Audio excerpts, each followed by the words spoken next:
Congressman Mike Coffman announced this week that he will not be running for U.S. Senate against Michael Bennett in 2016. Many saw Coffman as Bennett's highest-profile GOP opponent, especially when John Suthers was recently elected as the new mayor of Colorado Springs.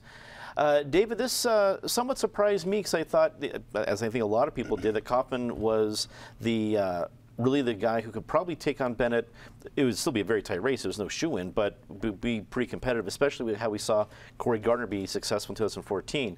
But perhaps there's another Coffman in the wings that could serve as even a better opponent for Bennett in 2016. What do you think? Right. Mrs. Coffman, who of course is our Attorney General. Cory Gardner in the summer of 2013 said he wasn't going to run for U.S. Senate. So I don't think we can and I believe Mrs. Clinton repeatedly said she wasn't going to run for president. So we can't conclusively rule out Coffman because things can change. There'll probably be a half dozen or so folks who throw their hat in the ring or express interest in running for U.S. Senate as the Republican nominee, and most of whom will be people who have not much name recognition beyond sort of the core 5% of the public that follows politics closely. We'll see who comes up. You know, back in 1974, there were, I think, 5 Democratic candidates for the U.S. Senate nomination. Not one of them was even an elected official, other than Herrick Roth, who was the head of the AFL-CIO and had been elected by the union. The guy who ultimately won the nomination was Gary Hart, who was a lawyer who had been a George McGovern campaign manager, and then he went on to win a pretty solid victory over the incumbent Republican Peter Dominick. As in '74 or 2014, the national climate will play a big deal in this, and if people are saying, "Oh, Obama was so wonderful, I just want to continue this," then Hillary Clinton will probably win and probably be able to her coattails will bring Bennett along with her. On the other hand, if it's 2008 and like we've had enough of this stuff, we want a big change, then I don't see how Bennett makes it through the general election unless he has the good luck of a candidate who keeps shooting himself in the foot.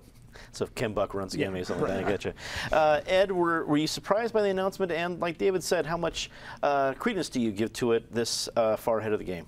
I was surprised, and I actually do give it a little bit of credence. I mean, I think Coffman is in a unique position where he's taken a swing district and really turned it into his district. And I think he might have just looked right across the metro area and seen how Ed Perlmutter's done the same thing, and that Coffman can pretty much, I know Morgan Carroll will disagree with this, but at this point, Coffman's going to have to put his own foot in his mouth and not keep the seat for life, or not be the representative he's been in actually getting to know that district in recent years.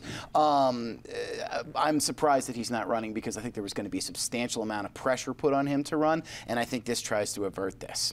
So the question is, where do we go next? And you see a lot of names being thrown out there. Scott Tipton has, through the channels, signaled that he's interested. I think he's a major disadvantage in that he's one of only 2 Colorado Congress members whose district doesn't touch the Denver media market. So your biggest voting bloc doesn't know about this guy who's been in office for 5 years so far.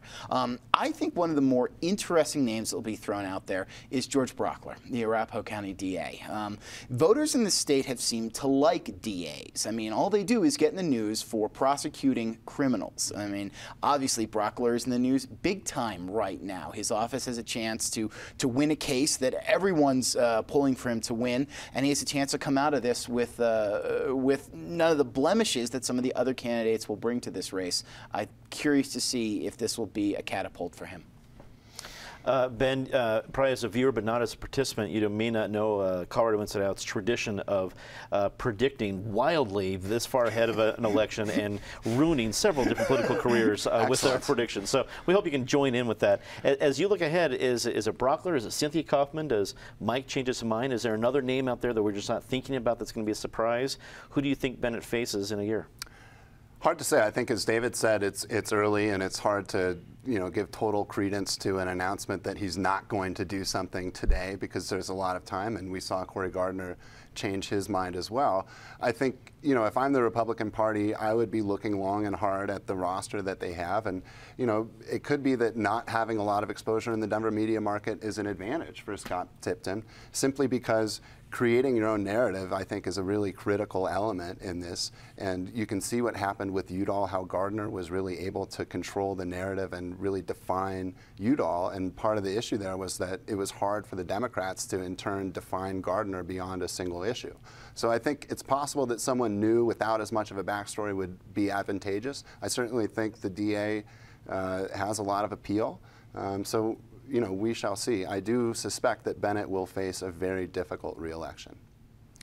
Patty, I'm of the thinking that Cynthia Coffman would offer different challenges for Bennett, because if him and his campaign go to the Warren women point, while Cynthia Coffman is certainly socially conservative, it's a little bit harder to say this woman would be bad for women's rights. I get that you can still make the argument, but it's harder. Do you think she poses different challenges, or is she really even in the conversation?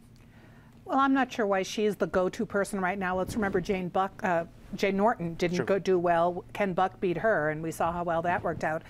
I think everyone is looking at this right now. The only one who might not be is Andrew Romanoff, but he might be considering becoming a Republican. He's run for this, he's run for that seat. I don't think Coffman is being coy. It doesn't seem like he wants to be urged to do it. I think he just came out ahead so that the Republicans can look on their bench and see if anyone is sitting there.